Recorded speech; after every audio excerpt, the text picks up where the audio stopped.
All right, today we're going to talk about a huge deal in cybersecurity, something that honestly affects every single one of us every single day. We're talking about attack vectors, and it's basically all about how the bad guys get in. So, have you ever gotten an email that just felt a little off? You know exactly what I'm talking about, right? That email that's supposedly from your bank, but something seems fishy. Or a shipping notice for a package you definitely didn't order. That little feeling in your gut, that moment you pause, that's you, right there on the front line of a potential cyber attack. To really wrap our heads around this, let's start with a really simple but powerful analogy. Think of it like an unlocked door. We're going to explore how these threats actually find a way into our digital lives. Seriously, think about it like this. Your computer, your phone, your entire network, it's basically your digital house. And just like a real house, it has doors and it has windows, all of them potential ways for someone to get in. And believe me, attackers are out there 24/7 just rattling the doorknobs and checking the window latches, looking for any opening they can find.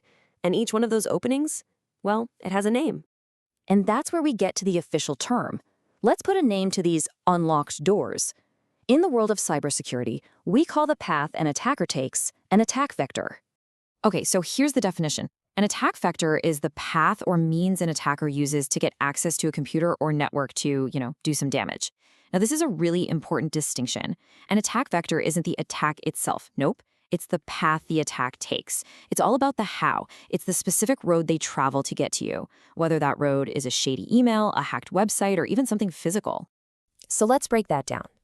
An attacker sends their payload, that's the nasty code, along a specific path. They're trying to find a weak spot, right? A vulnerability in the system.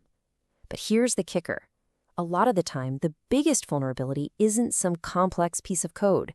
It's us, the human element. That's right, we're often the ones leaving the door unlocked. Okay, so what do these attack vectors actually look like in the real world? Let's take a peek inside the typical hacker's toolkit and check out some of the most common methods they're using every day. Here are some of the big ones. First up, phishing. That's that suspicious email we talked about. Then there's the drive-by download. This one is so sneaky. You literally just visit a bad website and, bam, malware installs itself, no clicking required. Social engineering. That's basically the art of tricking people. Because let's be honest, it's usually easier to fool a person than to crack a code. A supply chain attack is pretty smart too. They go after a less secure partner to get to the real prize. And finally, you've got the insider threat. This is when the call is coming from inside the house, someone who already has the keys. All right, so we've looked at the individual unlocked doors, but now it's time to zoom out.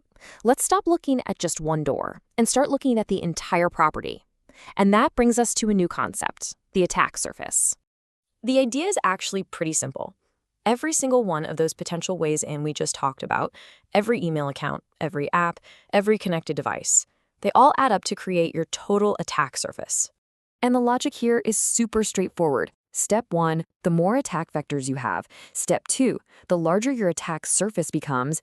And step 3, a bigger attack surface just means more risk. It's that simple. So the whole game is about making that surface as small as you possibly can. Which, of course, brings us to the most important part, defense. How do we start locking all those doors and windows?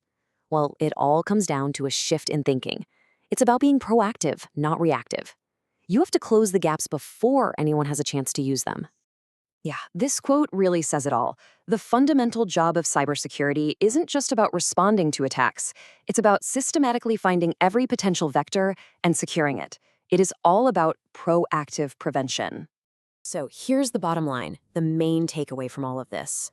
Your goal, whether it's for your personal security or for an entire organization, is to make that attack surface as small as humanly possible. Lock every door, close every window, and check them regularly. And look, this isn't some abstract theory. We're talking about real, concrete actions. Things like disabling network ports you aren't using on your firewall, or just thinking twice before opening an email attachment, avoiding those sketchy pop-up windows, keeping your software up to date, and please, be wary of just plugging in any old USB drive you find. Every single one of those actions is you actively locking a door and shrinking your attack surface. So, I'm going to leave you with a question to chew on. after all this talk, phishing, firewalls, everything in between, what's the one potential weakness, the one unlocked door in your own digital life that you've been overlooking? Because just identifying it is the first and most important step to securing it. Thanks for joining me.